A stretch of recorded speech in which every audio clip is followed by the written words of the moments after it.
Zethara's forearms moved across the data tablet with practiced ease. The pale blue glow from the screen cast strange shadows across their elongated face as they read through the assignment details. Another routine observation mission.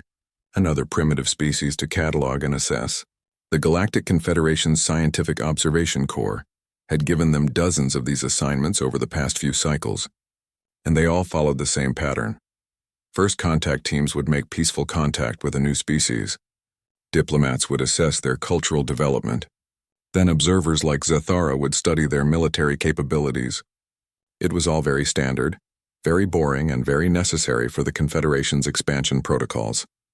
The species designation read human in the universal script. Home planet Earth 3, a small blue and green world in the Outer Rim territories. The preliminary reports made for uninspiring reading. Short lifespans averaging less than 100 standard years. Fragile bone structure that broke under minimal pressure. Limited sensory capabilities compared to most spacefaring species. Primitive chemical-based technology with basic metallurgy and combustion engines. Zethara's supervisor, Commander Veltar, had called this assignment perfect for a junior observer. The implication was clear. This was busy work. A simple data collection mission that even a recent academy graduate could handle. Zethara felt slightly insulted but kept their feelings hidden. Pride was a luxury that junior observers could not afford. The transportation vessel arrived exactly on schedule. The stealth ship Silent Inquiry was a marvel of Confederation engineering, designed to observe primitive species without detection. Its hull could bend light around itself, making it effectively invisible to most sensor systems. Its advanced AI could analyze and translate languages in real time. Most importantly for this mission, it could record everything in perfect detail. Captain Zixoth greeted Zethara at the airlock. The captain belonged to a species that looked like walking trees, with bark-like skin and branches instead of arms. Their voice sounded like wind through leaves when they spoke. "Welcome aboard, observer. I trust you have reviewed the mission parameters?" "Yes, Captain." Standard observation protocol for military assessment. The humans appear to be a typical primitive species with basic territorial conflicts. I estimate the observation period will require no more than 10 standard days. Captain Zixoth made a sound that might have been amusement. Perhaps. Though I have learned that no species is exactly what it appears to be. The universe has a way of surprising us. Zethara nodded politely but privately disagreed. After studying dozens of primitive species, they had developed a good sense for military capabilities. The patterns were always the same. Primitive species fought with simple weapons over basic resources like food, water, and territory. Their conflicts were small in scale and limited by their technology. Some species were more aggressive than others, but the fundamentals never changed. The journey to Earth 3 took 3 standard days at faster-than-light speeds. Zethara spent the time reviewing the preliminary data and preparing their observation equipment. The humans had been contacted only recently, and the first contact team had described them as pleasant but unremarkable. They lived in scattered groups across their planet, with different groups using slightly different languages and customs. They had not yet achieved spaceflight, though they had developed basic flying machines. Most interestingly, the humans were currently engaged in what they called a world war. This was perfect for Zethara's mission. They would be able to observe human military capabilities under actual combat conditions, rather than having to extrapolate from training exercises or smaller conflicts. When Silent Inquiry arrived at Earth 3, Zethara was struck by how beautiful the planet looked from space. The blue oceans and white clouds reminded them of their own homeworld, though the continents were shaped differently. It was hard to believe that such a peaceful-looking world could harbor any significant military activity. The ship's sensors immediately began collecting data. The AI translated human communications in dozens of different languages, most of which seemed to be variations on the same basic linguistic patterns. The humans had divided their world into different territorial groups called nations, and several of these nations were currently fighting each other. The scale of the conflict is larger than expected, reported the ship's AI in its emotionless voice. Current estimates suggest over 50 million humans are directly involved in combat operations, with over 100 nations participating in some capacity. Zethara blinked their large eyes in surprise. 50 million combatants? That was an enormous number for a primitive species. Most species the Confederation had encountered could barely organize conflicts involving thousands of individuals. The humans were clearly more organized than the preliminary reports had suggested. "Are these numbers accurate?" Zathara asked, confirmed through multiple independent sources. The humans appear to have mobilized a significant percentage of their total population for warfare. This was unexpected, but not necessarily concerning. Large numbers did not necessarily mean effective warfare. Many primitive species had large populations but poor organization.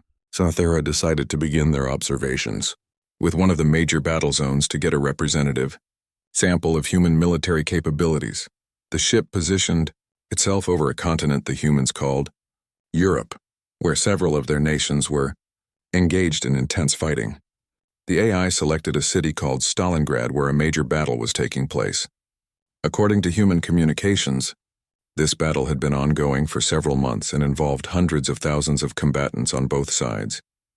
Zathara activated their recording equipment and prepared to begin the observation. They expected to see the usual patterns: crude weapons, basic tactics, and quick resolution once one side gained a clear advantage. Primitive species typically fought until the stronger side won. Then the conflict would end. The first images from the surface made Zathara pause in confusion. The humans were fighting in conditions that should have been impossible for their species to survive. The planet's winter season had brought temperatures well below the freezing point of water. Snow covered everything, yet the humans continued fighting as if the weather was merely an inconvenience. According to the biological data, humans were tropical creatures. Their body temperature was supposed to remain constant, and they had very little natural insulation. The cold should have forced them to stop fighting and seek shelter. Instead, they had somehow adapted their equipment and tactics to continue combat operations in lethal weather conditions. Zathara watched human soldiers advancing through snow that reached their knees, carrying weapons that should have been too heavy for their small frames. They moved in coordinated groups using tactics that suggested careful planning and training.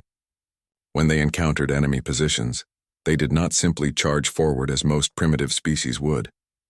Instead, they used complex maneuvers that involved multiple groups attacking from different directions simultaneously. This was not what Zathara had expected to see. These humans were not fighting like primitives. They were fighting like professionals.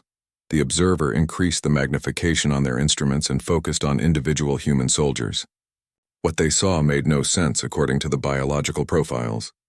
Humans who should have collapsed from exhaustion continued fighting. Humans with injuries that should have been incapacitating continued to function. Some humans appeared to be fighting effectively, even after sustaining damage that would have killed most other species outright. AI, verify the biological data on human physiology. Are the preliminary reports accurate? Biological data confirmed through multiple independent scans. Humans possess the physical characteristics described in the preliminary reports. However, observed performance exceeds theoretical limitations by a significant margin. Zathara felt a chill that had nothing to do with the winter conditions on the planet below. Something was wrong with this picture. Either the biological data was incomplete, or the humans were somehow operating beyond their natural capabilities. Neither possibility was reassuring. The observation was supposed to be routine. The humans were supposed to be primitive. The mission was supposed to be simple. But as Zathara watched human soldiers fighting through conditions that should have killed them, using tactics that should have been beyond their capabilities, they began to suspect that this assignment might not be routine after all. The humans were not behaving like any primitive species Zathara had ever studied. They were behaving like something else entirely, something that made the observer very nervous about what they might discover next. The battle for Stalingrad continued for weeks, and Zathara watched every moment with growing unease. The humans were not following any of the patterns that primitive species were supposed to follow. According to every military analysis model in the Confederation's databases, one side should have achieved victory by now. The stronger force should have overwhelmed the weaker one, or both sides should have withdrawn to avoid further losses. Instead, the humans kept fighting. Zathara focused their instruments on a particular section of the city where human soldiers had taken shelter in the ruins of collapsed buildings. The structures had been destroyed by weapons that the humans called artillery, explosive projectiles fired from a great distance. Any reasonable species would have abandoned such an exposed position. But the humans had adapted. They dug tunnels beneath the rubble. They created fighting positions from broken concrete and twisted metal. They established supply lines through sewers and basement tunnels. Most remarkably, they continued to fight effectively from these improvised positions. They were not merely surviving in the ruins, they were thriving there. "This is impossible," Sithara muttered, adjusting their recording equipment for better resolution. The stress levels alone should have caused complete psychological breakdown. The ship's AI had been monitoring human communication channels and biological readings from the battlefield. The data it provided was deeply troubling. Human stress hormones were at levels that should have caused immediate system failure in any known species. Their caloric intake was insufficient to maintain basic bodily functions, let alone support intense physical activity. Many of the combatants showed signs of injuries and diseases that should have rendered them incapable of fighting. Yet they continued to fight. More disturbing still, they were adapting their tactics in real time. Sithara watched human units develop new fighting techniques based on the specific conditions they faced. When traditional weapons proved ineffective in close-quarters combat among the ruins, they improvised new weapons. When enemy positions proved too strong for direct assault, they developed elaborate schemes to attack from unexpected directions. The humans were learning. They were learning fast. AI analyzed the tactical innovations observed in the past 72 hours. How do they compare to standard primitive species combat evolution? Analysis complete. Human tactical adaptation rate exceeds baseline expectations by a factor of 47. Observed innovations include coordinated multi-directional assaults, improvised urban warfare techniques, psychological warfare tactics, and adaptive logistics systems. Most concerning is their apparent ability to maintain unit cohesion, despite casualty rates that should cause immediate organizational collapse. Sithara stared at the data in disbelief. A factor of 47? That was not just unusual. That was scientifically impossible. Primitive species simply did not adapt that quickly. Combat doctrine typically evolved over generations, not days. The observer decided to focus on a single human unit to better understand what they were seeing. They selected a group of approximately 30 humans who had established a defensive position in what had once been a large building. According to intercepted communications, these humans had been fighting continuously for over 2 weeks with minimal rest and inadequate supplies. They should have been combat ineffective days ago. Instead, they appeared to be getting better at fighting. Sithara watched them coordinate a complex ambush against an enemy patrol. The tactics involved precise timing, multiple fallback positions, and contingency plans for several different scenarios. The execution was flawless. The enemy patrol was eliminated without a single casualty among the defending humans. This was not primitive combat. This was sophisticated military operation conducted by beings who should not have possessed such capabilities. But what truly frightened Sithara was not the tactical sophistication. It was the motivation behind it. The humans were not fighting for resources or territory in any conventional sense. According to their communications, they were fighting for abstract concepts that had no tangible value. They called these concepts homeland, freedom, and duty. Sithara had encountered ideological warfare before, but never at this level of intensity. These humans were willing to die for ideas. Not just willing, they seemed eager to do so. The observer recorded dozens of instances where humans deliberately chose certain death rather than accept defeat. They threw themselves on explosive devices to protect their comrades. They charged into hopeless situations to buy time for others to escape. They stayed at their posts even when retreat was the obvious rational choice. It was completely illogical. It was also completely terrifying.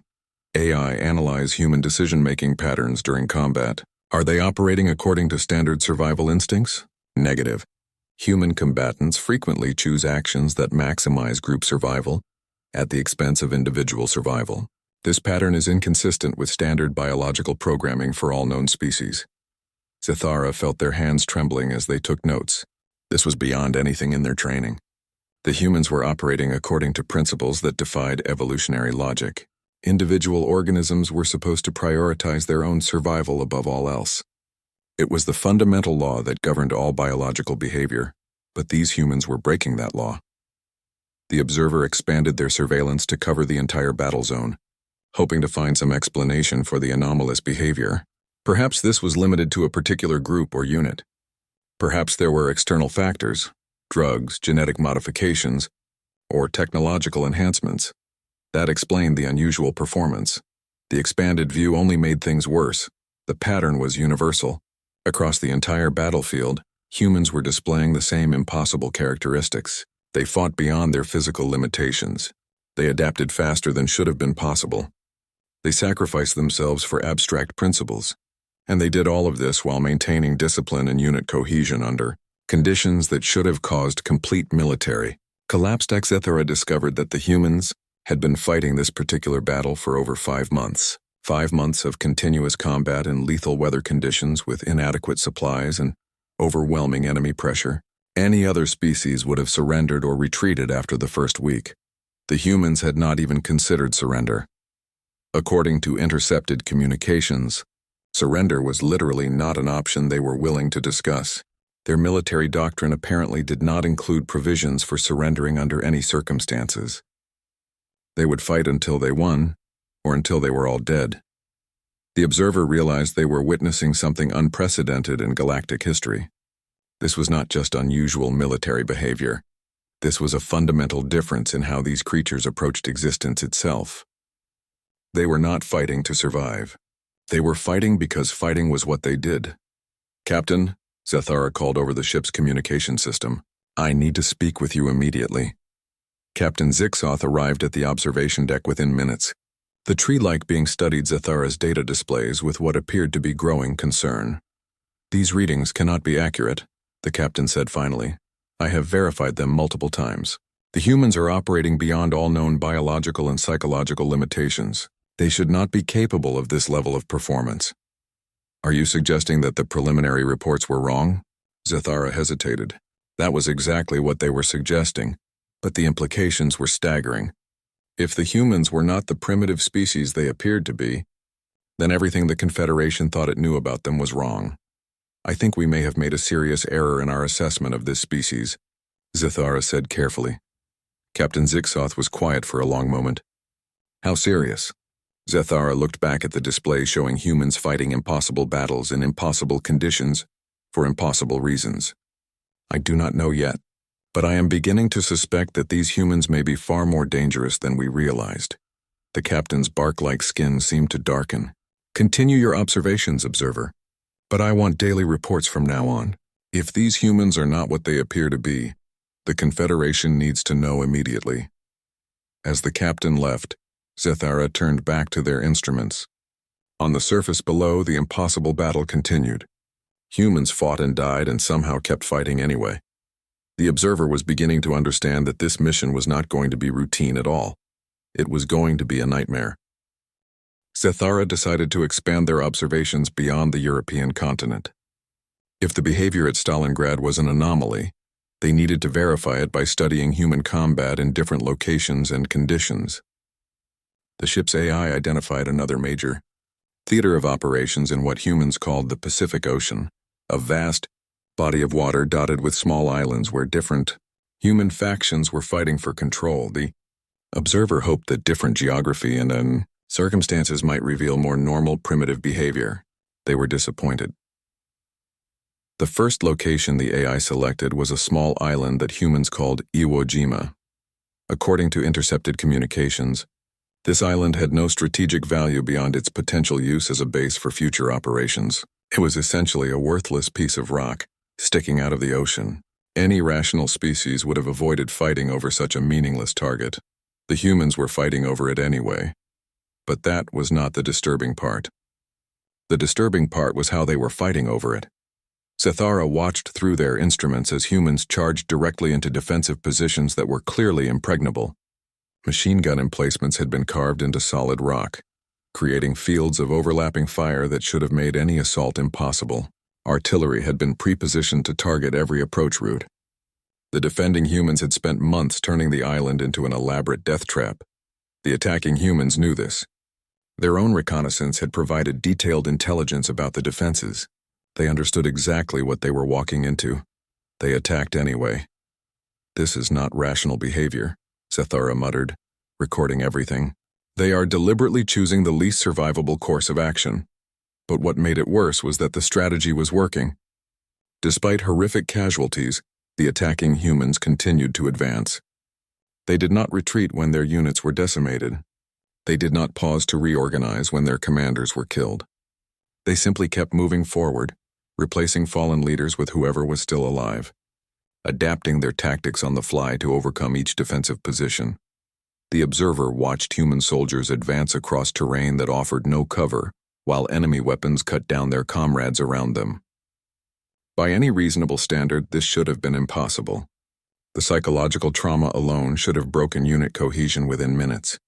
Instead, the humans seemed to become more determined as casualties mounted. Zathara focused their instruments on individual combatants to try to understand the mechanism behind this impossible behavior. What they discovered made their blood run cold. The humans were not fighting in spite of the casualties. They were fighting because of them. Every fallen comrade seemed to increase their determination rather than discourage them. Zathara recorded dozens of instances where humans explicitly stated that they were continuing the attack to honor the dead or make their sacrifice meaningful. The deaths of their fellows were not discouraging them. The deaths were motivating them. This was completely contrary to everything Zathara knew about biological psychology. The sight of death was supposed to trigger survival instincts that discouraged risky behavior. Most species became more cautious when they witnessed the deaths of their own kind. These humans became more aggressive. The battle for Iwo Jima lasted for weeks, and Zathara documented every moment with growing horror. The humans displayed an endless variety of self-destructive behaviors, all of which somehow contributed to their military effectiveness. They threw themselves on explosive devices to clear paths for their comrades. They charged machine gun nests single-handedly to create distractions. They volunteered for missions that were mathematically certain to result in death. Most terrifying of all, they did these things calmly and deliberately, as if suicidal courage was the most natural thing in the world. The observer expanded their surveillance to cover other Pacific islands, where similar battles were taking place. Guadalcanal, Saipan, Okinawa, everywhere they looked, the pattern was the same. Humans fighting impossible battles in impossible ways and somehow winning through sheer refusal to acknowledge that victory was impossible. At Okinawa, Zathara encountered something that defied not just military logic, but basic physics. They watched human aircraft deliberately crashing into enemy ships in what the humans called kamikaze attacks. The pilots were intentionally destroying their own vehicles and killing themselves in order to damage enemy targets. This was beyond anything the observer had ever conceived of. Not only were these humans willing to die for abstract principles, they were willing to throw away advanced technology in the process. The aircraft represented months of manufacturing effort and valuable resources. From any rational economic perspective, using them for suicide attacks was incredibly wasteful. But from a military effectiveness perspective, it was terrifyingly efficient. The kamikaze attacks caused massive damage to enemy forces while requiring minimal resources and personnel. A single human pilot could destroy an entire ship carrying hundreds of enemy combatants and millions of credits worth of equipment. The mathematics were undeniable. Suicide attacks provided incredible return on investment. AI calculate the efficiency ratio of kamikaze attacks versus conventional military operations. Analysis complete. Kamikaze attacks provide approximately 15 times greater damage per unit of resources invested compared to conventional attacks. However, this calculation does not account for the loss of trained personnel, which should make this strategy economically unsustainable. But that was the problem. The humans did not seem to care about economic sustainability. They had an apparently unlimited supply of volunteers willing to die for their cause. Every time one pilot was killed, another stepped forward to take their place. The observer recorded communications from pilots arguing with their commanders for the privilege of flying suicide missions. They were competing for the opportunity to die. Zathara expanded their temporal scope to study how human warfare had evolved over their recorded history. Perhaps this was a recent development, a temporary aberration caused by specific circumstances. The historical data painted an even more disturbing picture. Humans had been fighting, like this for their entire recorded history. The observer found accounts of ancient human warriors who fought to the death rather than retreat, historical records of human societies that preferred mass suicide to conquest by enemies, documentation of human military units that continued fighting even after their commanders were killed. Their supplies were exhausted and their positions were surrounded. The pattern went back thousands of years. This was not aberrant behavior. This was normal behavior for this species. "Captain," Zathara called over the communication system. "I need to update my assessment." "The behavior we observed at Stalingrad is not an anomaly. It appears to be standard for this species." Captain Zixoth arrived quickly, as had become their habit. The tree-like being reviewed Zathara's latest data with visible unease. "These historical records, are they accurate? I have cross-referenced multiple independent sources. The humans have been displaying impossible combat behavior for their entire recorded history. They do not appear to have normal survival instincts. That is biologically impossible. Every species must have survival instincts or they would have gone extinct." Zathara highlighted several data points on their display. Perhaps they do have survival instincts, but not individual survival instincts. They seem to prioritize group survival over individual survival to an unprecedented degree. They will sacrifice themselves to ensure that other humans survive, even if those other humans are strangers. The captain studied the data for a long time before responding. "You are suggesting that humans have evolved a collective survival strategy that overrides individual biological programming?" "I am suggesting that humans may have evolved beyond normal biological programming entirely. They are operating according to principles that I do not understand and cannot predict." Captain Zixoth's bark-like skin darkened further. "Observer, I want you to run theoretical combat scenarios.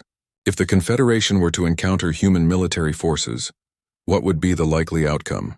Zathara hesitated. They had been avoiding that exact question because they feared the answer. "I will need more data before I can provide accurate projections." "Then, gather more data. Quickly, I am beginning to suspect that we may have made a serious mistake in our classification of this species." As the captain left, Zathara turned back to their instruments.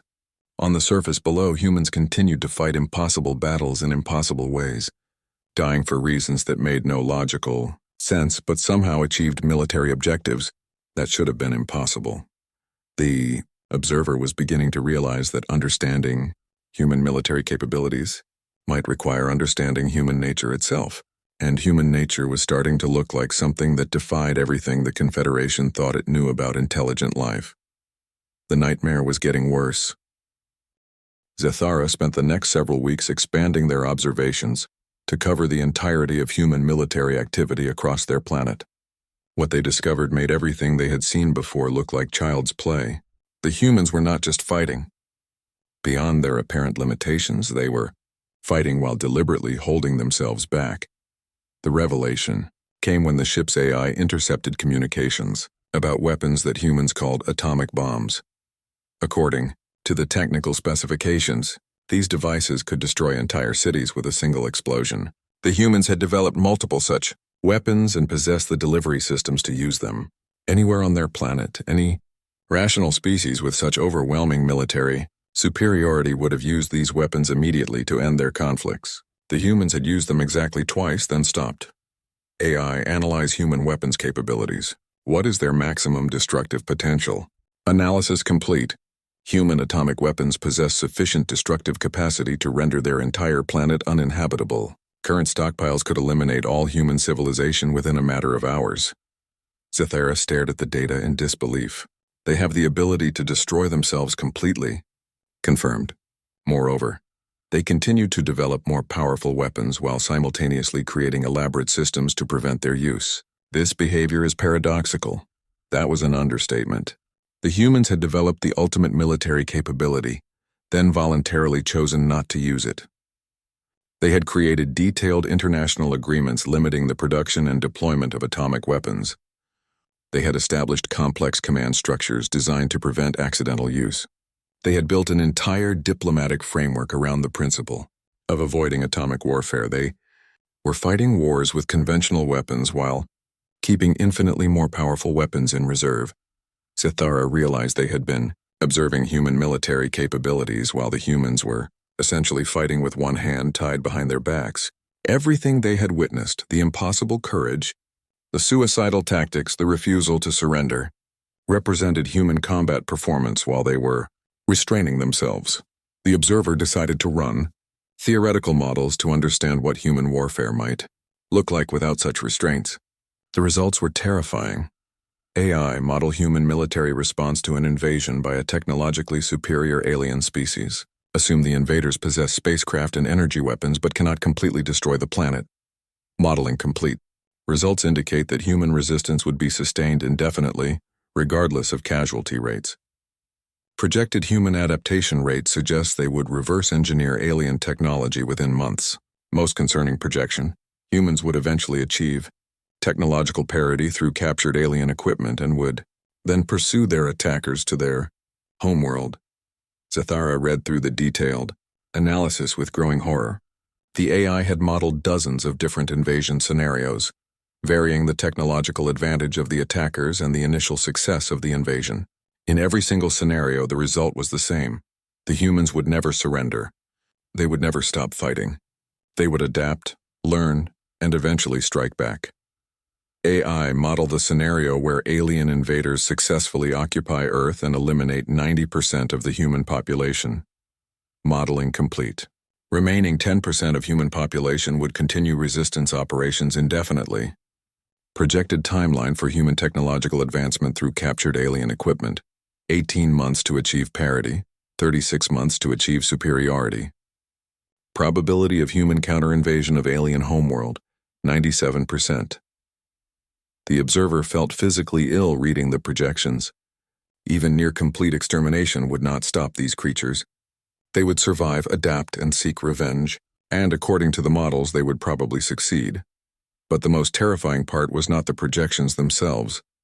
It was how the AI had generated them.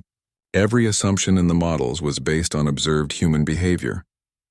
The humans had already demonstrated every capability that made these nightmare scenarios possible. Zathara had watched them survive impossible conditions. They had witnessed humans adapting their tactics faster than should have been possible. They had documented human refusal to surrender under any circumstances. They had recorded human willingness to sacrifice themselves for abstract principles. The theoretical models were not speculation. They were extrapolation from documented facts. The observer decided to test their growing fears by examining human responses to smaller-scale invasions throughout their history. Surely other species had conquered human territories before. Perhaps studying historical precedents would provide a more optimistic outlook. The historical data made everything worse. Humans had indeed been conquered by other humans throughout their history. But in every case, the conquered populations had eventually overthrown their conquerors. Sometimes it took years, sometimes it took centuries. But the pattern was consistent. Humans never accepted permanent defeat. More disturbing still, humans typically emerged from periods of conquest stronger than they had been before. They learned new technologies from their conquerors. They adopted superior organizational methods. They incorporated useful cultural practices. Then they used all of these improvements to achieve independence and often to conquer their former conquerors in return. Humans treated conquest as a learning experience. AI analyze historical patterns of human response to occupation by foreign powers. What is the average duration of successful occupation? Analysis complete. No foreign occupation of human territory has ever been permanently successful. Average duration of occupation before human rebellion achieves independence: 47 years. In 73% of cases, the formerly occupied human population subsequently conquered their former occupiers. Zathara was beginning to understand that they were not just observing an unusual species. They were observing the most dangerous species in the galaxy. The humans possessed every characteristic that made for effective military resistance. They could survive impossible conditions. They could adapt faster than their enemies could adjust to their adaptations. They refused to surrender under any circumstances. They were willing to sacrifice themselves for abstract principles, and they never forgot a grudge. Worse still, they were currently restraining themselves. Everything Zathara had observed represented human military capabilities while they were deliberately avoiding their most destructive weapons and limiting their operational scope to their own planet. What would happen if humans ever decided to stop restraining themselves. The observer ran one final theoretical model, one that made their hands shake as they entered the parameters. AI, model human military expansion into space assuming they achieve faster-than-light travel. Assume they encounter other intelligent species during this expansion. Modeling complete. Projected outcome. Humans would achieve galactic dominance within 500 years. No existing spacefaring species possesses the military characteristics necessary to resist sustained human expansion. Confederation military doctrine is based on rational cost-benefit analysis and would be ineffective against human refusal to accept defeat. The truth hit Zethara like a physical blow. The Confederation was not studying the humans for potential integration into their civilization. The Confederation was accidentally conducting reconnaissance for the species that would eventually conquer them. Humans had not yet achieved spaceflight, but when they did, nothing would be able to stop them. They would spread across the galaxy like a plague, overwhelming every other species through sheer refusal to acknowledge that anything was impossible. And the worst part was that they would probably do it by accident. They would not set out to conquer the galaxy. They would simply be curious about what was out there. When other species tried to stop them, the humans would fight back. And once humans started fighting, they never stopped until they won. "Captain," Zethara called urgently over the communication system. "I need to speak with you immediately. We have a problem." Captain Zixoth arrived within minutes as had become their routine. But this time, Zethara could see genuine fear in the captain's manner. "What have you discovered, observer?" Zethara gestured to their displays showing the theoretical models. "The humans are not a primitive species, Captain. They are a dormant superpower. When they achieve spaceflight, they will become the dominant military force in the galaxy." Captain Zixoth studied the data for a long time. "These projections, are you certain they are accurate?" "The models are based entirely on observed human behavior. Every assumption has been verified through multiple independent sources." "Captain, we need to contact Confederation Command immediately. They need to know what we have discovered." The captain was quiet for several minutes. "Observer, do you understand what you are suggesting? You want to report that a primitive species with no space technology poses a threat to the entire Confederation? I want to report that we have encountered the most dangerous species in galactic history, and we need to decide what to do about them before they achieve spaceflight." Captain Zixoth's bark-like skin had darkened to almost black. "Continue your observations, observer, but do not file any reports yet. I need time to consider the implications of what you have discovered." As the captain left, Zethara turned back to their instruments. On the journey back to Confederation space took 3 days, but Zethara spent most of that time staring at blank data screens, unable to begin their final report. How could they possibly explain what they had witnessed? How could they describe a species that defied every known principle of military science and evolutionary biology? More importantly, how could they explain their conclusions without being branded as either insane or treasonous? Captain Zixoth had become increasingly withdrawn as they traveled away from Earth 3. The tree-like beings spent most of their time on the bridge, avoiding contact with the crew. Zethara suspected that the captain was struggling with the same questions that plagued them. What do you do when you discover that your civilization has encountered its future destroyer? The ship docked at Observation Station Gamma 7, a massive space station that served as the regional headquarters for the Scientific Observation Corps. Zethara gathered their equipment and data files, knowing that they would soon be sitting before a review board explaining their findings. The debriefing room was sterile and white, designed to be neutral and non-threatening. 3 senior officials sat behind a curved desk, their various alien features arranged in expressions of polite attention. Commander Veltar was present along with 2 other beings that Zethara did not recognize. "Observer Zethara," Commander Veltar began, "please summarize your findings regarding the species designated human." Zethara had rehearsed this moment during the journey home, but now that it was happening, they found themselves frozen. The weight of what they had discovered pressed down on them like a physical force. "The preliminary classification was incorrect," Zethara said finally. "The humans are not a primitive species." "Oh? In what way were they misclassified?" This was the moment of truth. Zethara could either tell the complete truth and watch their career end in disgrace, or they could file a sanitized report that would preserve their standing. But leave the Confederation unprepared for what was coming. They possess military, capabilities that far exceed their apparent technological level, Zathara said carefully. Their combat effectiveness is unusual. Unusual how? Zathara pulled up their data files and began showing selected clips from their observations. They chose the least disturbing examples. Humans adapting tactics quickly, soldiers continuing to fight despite injuries, units maintaining cohesion under difficult conditions. The review board watched with polite interest but no particular concern.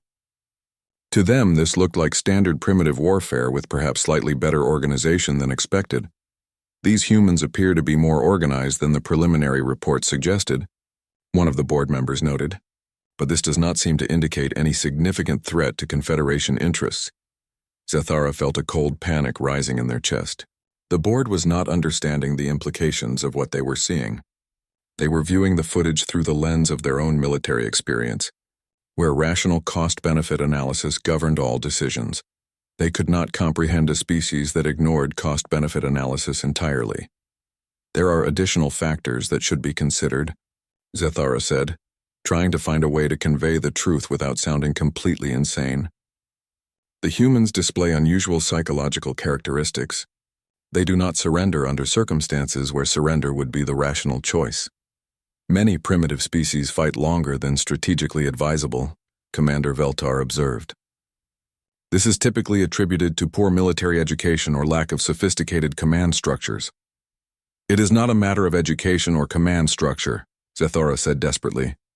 The humans refuse to surrender as a matter of principle. They will fight until they win or until they are all dead. The board members exchanged glances that Zathara recognized as skeptical.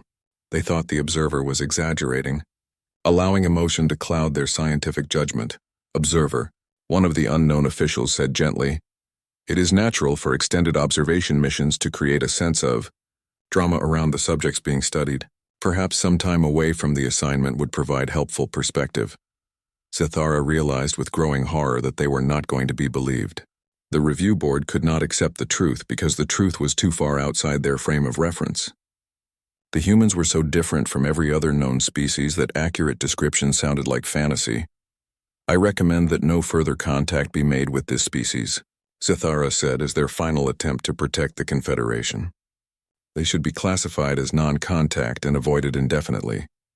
"That seems rather extreme for a primitive species," Commander Veltar noted. "What specific threat do they pose?" Zathara looked around the room at the three officials who held the fate of galactic civilization in their hands. They were rational beings making rational decisions based on rational analysis. They could not conceive of a species that operated outside the bounds of rationality. That was exactly what made humans so dangerous. "No specific threat," Zathara lied. "They simply appear to be too unstable for productive diplomatic relations. I recommend classifying them as a failed species and removing them from future contact considerations." The board accepted this recommendation without argument. A primitive species being too unstable for diplomacy was a common occurrence. There was nothing unusual about writing off an entire civilization as unsuitable for Confederation membership. The debriefing concluded with Zathara being commended for their thorough work and assigned to a new project studying a peaceful herbivorous species in a neighboring sector. Their report would be filed in the archives and forgotten within a few years. Zathara returned to their quarters and sat before their personal data terminal. The official report had been filed, but they still had access to all of their raw observational data. Hundreds of hours of footage showing humans doing impossible things for impossible reasons. With shaking hands, Zathara began deleting the files. Every piece of evidence that humans were more than they appeared had to disappear. Every recording of their impossible combat effectiveness had to be erased. Every analysis showing their terrifying potential had to be destroyed. The Confederation would never know what Zathara had really discovered on Earth 3. They would never understand that they had encountered the species that would eventually conquer them. They would never realize that their greatest threat came not from some advanced alien empire, but from a small blue planet whose inhabitants had not yet learned to leave their home system. The deletion process took several hours. When it was finished, Zathara sat in their darkened quarters and stared out at the stars. Somewhere among those distant lights was Earth 3, where humans were probably still fighting their impossible wars and learning to be even more dangerous than they already were. How long would it take them to develop spaceflight? 50 years? 100? It did not matter. However long it took, they would eventually reach the stars, and when they did, nothing would be able to stop them. Zathara had saved the Confederation from humanity, not by warning them of the danger, but by ensuring they would never know the danger existed. When the humans finally arrived, they would be seen as just another primitive species making their first tentative steps into galactic civilization. The Confederation would welcome them with open arms. The observer closed their eyes and tried not to think about what would happen after that. The humans would be curious about other species and other worlds. They would want to explore and expand and learn. Other species would try to control them or limit them or compete with them, and then the humans would do what humans always did when someone tried to stop them. They would fight, and they would.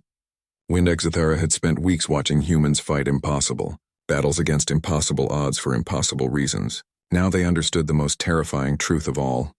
There were no impossible battles for humans. There were only battles they had not won yet. The Observer had filed their official report classifying humans as a primitive, non-threatening species. It was the most important lie they had ever told, and it was the only thing standing between the Confederation and its eventual destruction. In their final log entry, Zathara wrote a single line that would never be read by anyone else. "I have seen the future conquerors of the galaxy, and I have chosen to let them remain hidden until it is too late to stop them." The stars continued to shine in the darkness outside Zathara's window, cold and distant and beautiful. Somewhere among them, humans were dreaming of the day they would walk on other worlds. That day would come sooner than anyone imagined. And when it did, the galaxy would learn what Zathara had learned, that some species are too dangerous to understand, too stubborn to defeat, and too human to comprehend until it is far too late to matter. The nightmare was over. The real horror was about to begin.